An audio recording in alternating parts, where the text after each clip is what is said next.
live on LinkedIn and YouTube. This is Munwara Ali, and those of you who have been following me on LinkedIn and YouTube, probably familiar with some of my sessions. We just have a conversation. A lovely lady here, Senait, has agreed to be interviewed by the wonderful Sahrish. I am just supporting you, ladies. Go ahead. We want to hear all about both of you. Well, Senait, why don't you start by introducing yourself and what you do? Okay, so my name is Senait. I'm the director for Legal Remedy Centre, and also I do coaching and mentoring. Brilliant. It's amazing. It sounds really interesting, actually. What is the Legal Remedy Centre? So Legal Remedy Centre is a CIC, and it's an organisation we support under. Basically, we provide legal services for pro bono work for like immigration, employment, people that can't afford to see a solicitor, lawyers. And yeah, no, that's quite good. It sounds amazing, actually. Continue. Yeah, and also we support. We have a subscription for charities and CIC organisations, so we offer them cost-effective legal services as well. So we're about serving the community and other CIC charities, businesses. That sounds amazing and very powerful work. Can I ask what kind of got you into the work? Is it something from your background, or is it something that reached out to you? Yeah, so my background, kind of work. I've been working like supporting people in all types, like young people, adults, housing, but legal is not my background. Okay. Yeah, and Simar, so she's already started it, and I joined up one of the other directors. Love what she was doing, and also one of the things people, if you don't know your rights, that's when you suffer. So it's kind of been very eye-opening. Even for me, it's been a learning experience because, if you don't know your rights. So do you come across quite a few people that, have been stuck in situations where, they've not had no support and also don't know what's available to them? What's that? Sounds like you're quite passionate about helping people.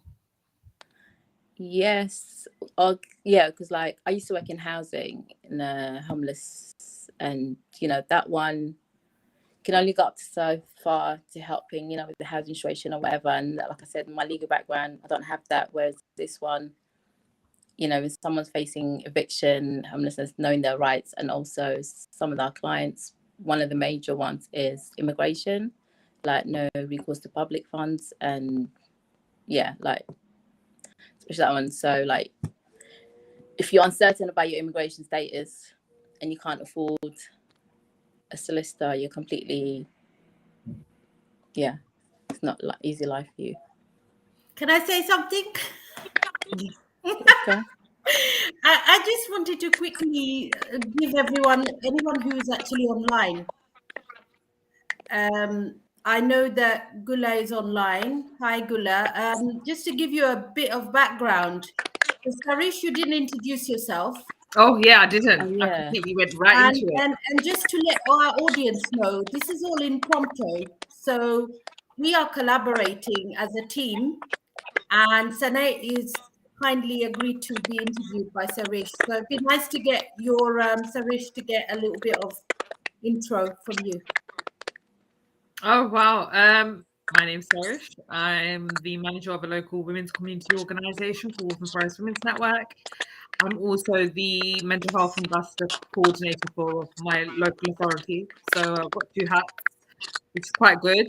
And I love, I like on the slide get mentored by Munwara all the time. So I love anything she asks me to do. I'm like, yep, can I learn more from you? And I'm right on there. So, I mean, I'd be crazy to pass off an opportunity to learn. I am nervous, but yeah, no, I think it's a great opportunity. And I think it's a great learning curve, actually. So yeah, thank you. That's me in a nutshell. Constantly trying to learn. Right. Talking about learning, tell us more about the Legal Remedy Centre and your capacity. Like, what is it your role is? If it's not the legal side, what is your role within the organisation itself?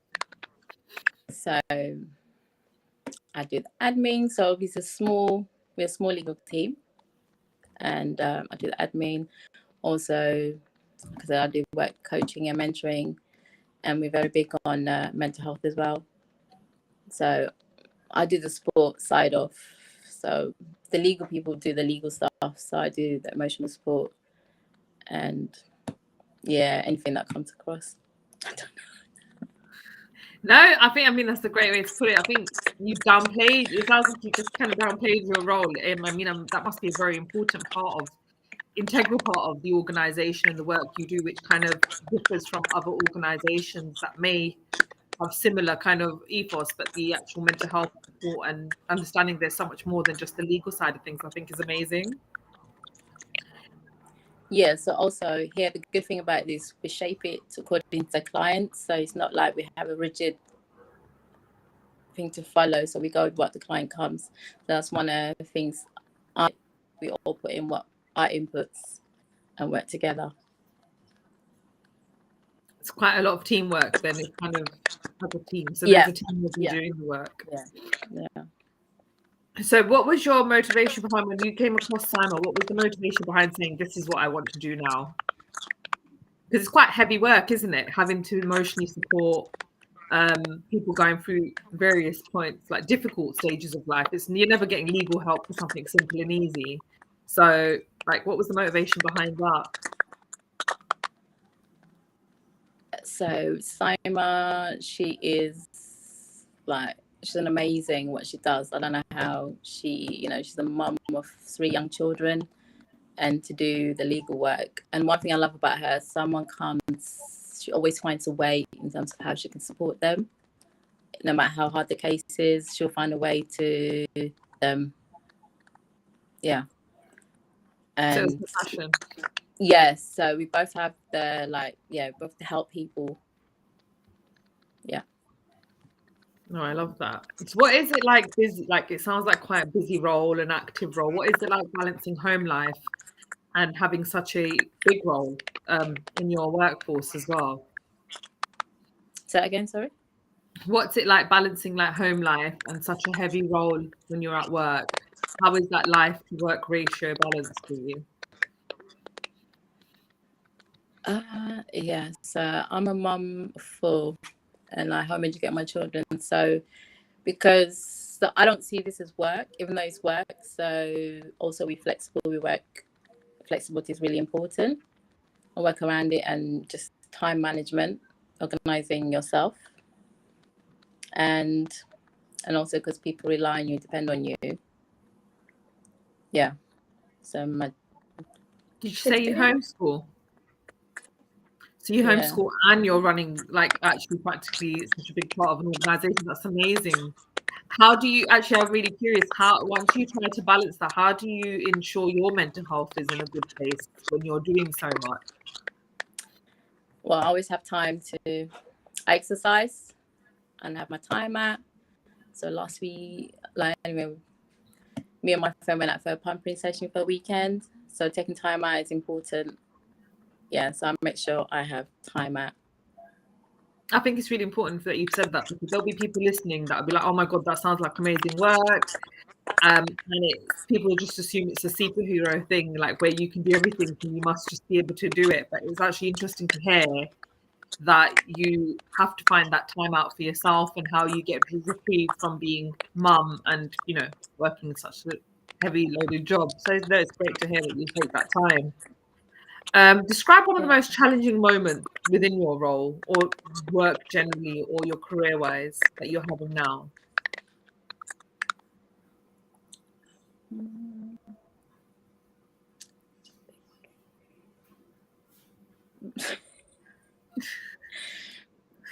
Okay, that's quite a few. Let me just think. One of the things I find is when children are sick and you've got deadlines to meet.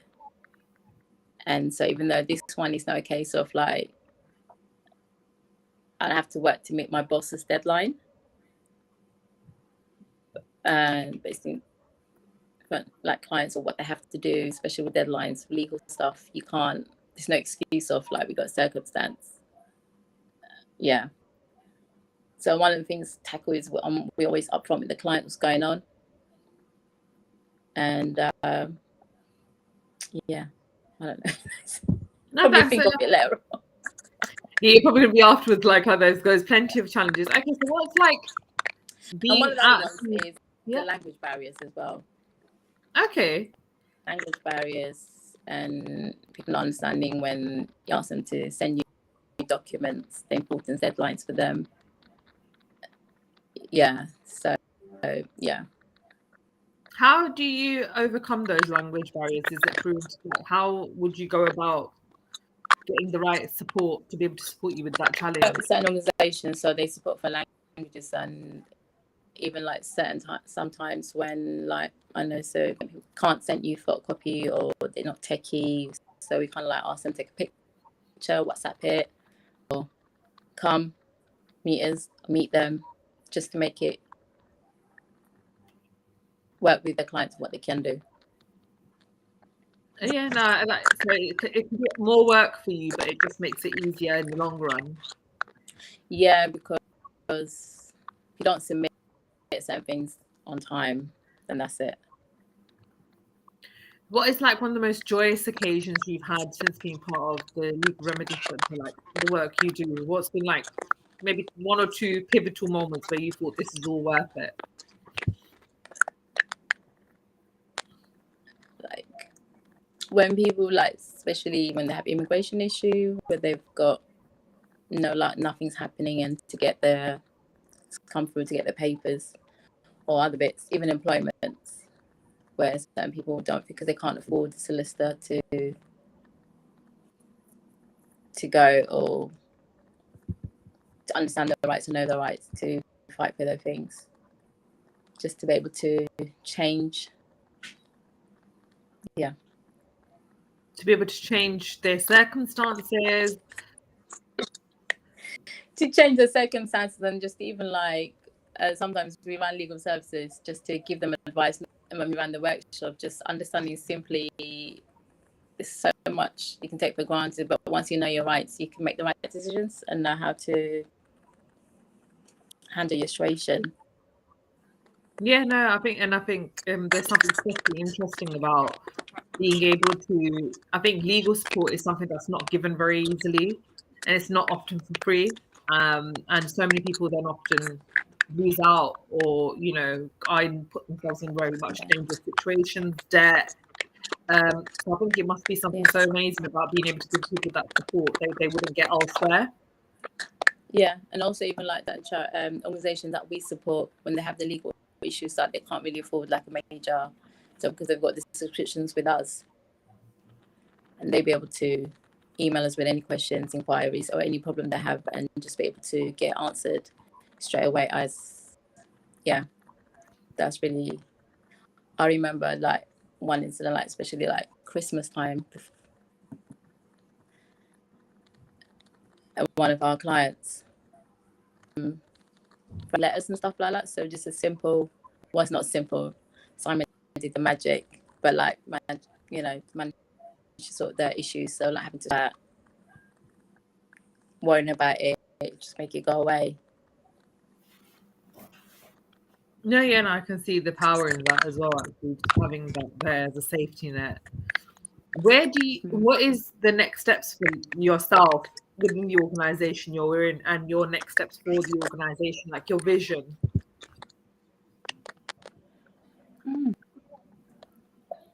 Big question. You can make it simple. It's just a vision. It could be something simple. You don't have to tell us you don't need to expose all your secrets just yet. You can leave actually, our vision is want to be pan London, so to be known everywhere and to be able to support all charity CICs around London, and to be able to get to support them, employment issues. Yeah. And for our team to grow and to have certain offices around London, basically, hubs. Where do you see yourself in that growth? Would you be the chair or the CEO?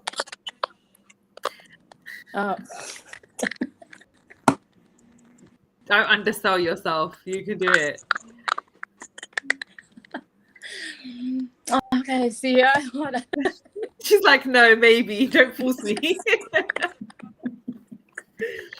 I think when you think about a growth of an organization you put so much work into, it kind of feels like cheating when you start to think big for yourself because you're so long thinking big for the organization. I'm speaking on a personal level. You feel like you're kind of cheating on your organization when you start to think big for yourself. But there's nothing wrong with that, I don't think. Would you say, Manora, like yeah, having, it could be in that organization. It doesn't mean to be growth outside. It could be within that organization. But it's something you dedicate yourself to and you give that time to. And you nurture it, don't you? Because it's something when it comes yeah, to helping people, it's very different from the corporate world where, you know, it's very cutthroat, you're replaceable, it's done. I think when you work in, you know, organizations like I do yourself, you have this level of commitment to those grassroots other organizations and the people that you meet on a daily basis. There's that face-to-face personal relationships you build. But there's no harm in thinking I want to be CEO. yeah. So also for us is it's all about empowering people. So if I empower you, for example, then you pass it on. So it's having like a ripple effect. Yeah, definitely. I think that is a big part. What you just mentioned about the It's all ripple about effect of making empowering. change. Do you think? Yeah. Do you feel that women tend to focus more on empowering others and forget that if they are themselves not empowering themselves, they're not setting a good example to others? I mean, I don't know how you feel. So yeah, obviously you can only empower somebody as far as you can empower yourself. So the more you have to rise up with as you go up, you're taking people along with you. Otherwise, if you stay the same, then for me personally, I don't feel you're not really. Yeah, so as I go up, and I'm going to take people up with me. So Yeah, no, I love that. what about you, Sahrish? On that question. In that question, and you know what, I see a vision of myself. It's actually quite hard. I think within the organization I'm in, I think I've hit my peak of where I can go. But I can take the organization to the next level. That's my aim for the next year. With my growth in this role, I think I've reached my peak. I think that is, I would probably flourish outside of this role. However, the organization, whilst I'm at this peak, the growth I want to do for that is I want to make it a charity, just a community organization. That is one of the goals I'd like to leave at it. And I'd also like to have some structures in place because it's an amazing organization. It's got great potential. So I want to put it in a place where it can continue to grow. And I know that I've left a mark on it and I've done something that will help the next person that comes in to be able to continue to grow it and continue to do the work that we already do, but also do more work. There's so much out there.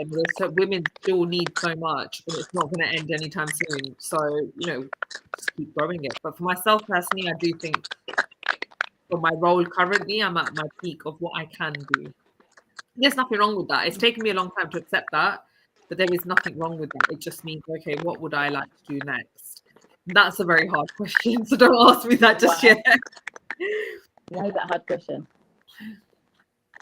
Because there are a few offers on the table, but I feel like my heart is leaning towards working in mental health, but I want to also be practical about what I take next. I mean, I've got a family like yourself, so I need to make sure that I'm able to keep a work-life balance, which I'm doing just right now. And I like being a hands-on mum. I like being able to do pick-ups and drop-offs, and I know there will be certain roles that may be great for me personally, but my kids are too young for me to take those on just yet because I don't want to. It might sound silly to some people. Maybe a lot of the mothers that do watch this may agree with me, but I'm just not at the point where they're old enough for me to think I'm happy for them to be a bit more independent. I like coming home with them after school and doing their homework. There's just those small things I'm not ready to sacrifice just yet for the next few years. That's important. As long as women, we know what we want. We don't feel like, I know we can't further our career because of our children, but like knowing we making the choices ourselves, what suits us. Because that's important. Some people are happy to go to work like full time to get their careers, but everyone's different. So as long as you know what you want, there's nothing. Yeah, definitely each their own. Sorry, just imagine I'm a funder. Just imagine or what? I'm a funder or an employer. Mm-hmm. My question to you would be, I can't understand this. Can you hear like a... Yeah. I'm not sure what that is. But my question would be, what would you need, do you feel? And be very personal about your own personal circumstances. What would you need at this point in time? Somebody who is Asian, from a Black and ethnic minority community, who understands the community and its needs. What do you need to be able to lead? What kind of empowerment do you need? That is a very on-the-spot question. For me, even right now, I need structural support. So I need, even just right now in my role right now, I need more hands on deck. Team. Literally a team. I felt a bit harsh saying that, but yeah, I need a team. Funding. Yeah. And do you know what? Even more so, I think funding, the team could come with funding, because I feel like people are more committed. Obviously, when you get paid, you're just much more committed to a role generally, and I think that's what we need.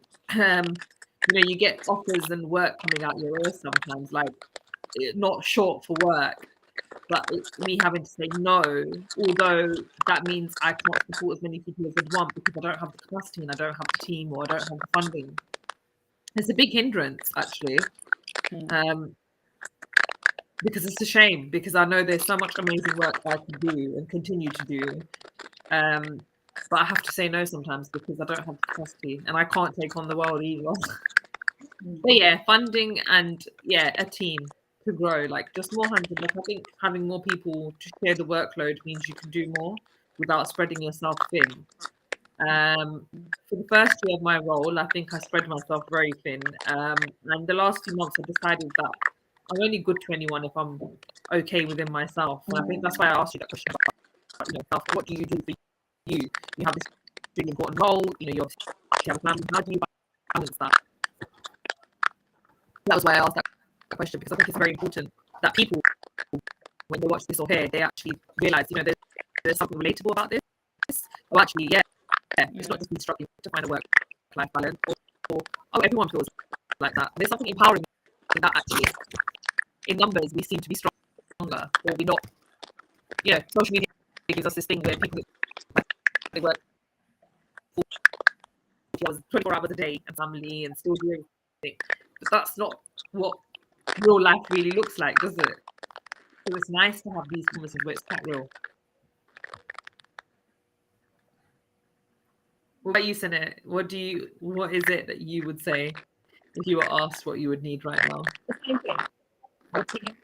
No, there's echoing. Okay, I found that. So same. So we're not